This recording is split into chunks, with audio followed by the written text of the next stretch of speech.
بسم اللہ الرحمن الرحیم نحمدہ و نصلی علی رسولہ الکریم اما بعد۔ مثال پر دھیان دیجیے۔ اگر ہمارے گھر میں چاروں طرف سے آگ لگ جائے، اللہ نہ کرے، یہ ایک مثال ہے، غور کرو۔ چاروں طرف سے آگ لگ جائے اور ہمارے بچنے کی کوئی صورت ہی باقی نہ رہے، ایسے وقت میں اگر کوئی آ کے ہم کو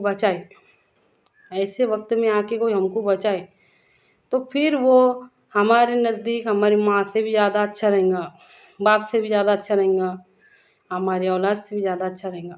اللہ کے واسطے بات کو سمجھو، سب سے زیادہ اچھا لگے گا ایسے وقت میں وہ انسان۔ ہمارے نبی صلی اللہ علیہ وسلم ہم کو جہنم کی آگ سے بچانے کے واسطے بھیجے گئے۔ ہمارے نبی صلی اللہ علیہ وسلم ہم کو جہنم سے بچانے کا راستہ بتانے کے لیے آئے ہیں۔ ایک مرتبہ حضرت عمر رضی اللہ عنہ سے پوچھا ہمارے نبی صلی اللہ علیہ وسلم نے، عمر تمہیں مجھ سے کتنی محبت ہے؟ تو حضرت عمر رضی اللہ عنہ نے جواب دیے، سب سے زیادہ۔ اس کے بعد ہمارے نبی صلی اللہ علیہ وسلم نے فرمایا، کیا خود سے زیادہ ہے؟ ایک لمحے کے انتظار کے بعد جواب آیا، ہاں خود سے زیادہ ہے۔ کیوں؟ بات کو اچھی طرح سے سمجھیے۔ ہدایت لانے والے کے ہدایت کا مطلب ہے کہ سیدھے راستے کی سمجھ دینے والے ہمارے نبی صلی اللہ علیہ وسلم کی محبت ہمارے دل میں اتنی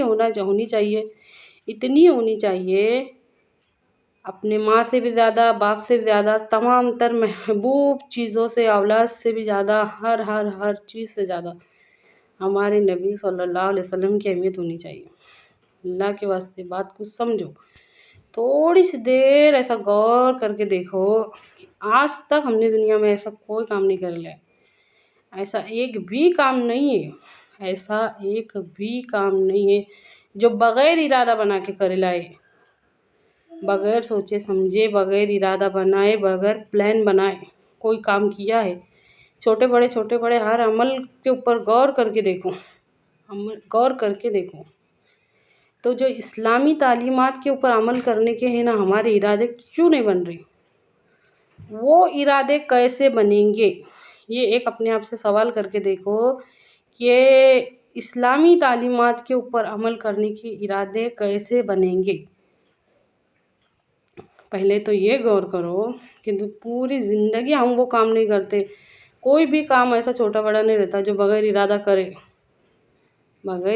کرے کرتے، لیکن ہمارے ارادے اسلامی تعلیمات کے اوپر عمل کرنے کے نہیں بن رہے، اسلام کے اوپر عمل کرنے کے نہیں بن رہے۔ کیوں؟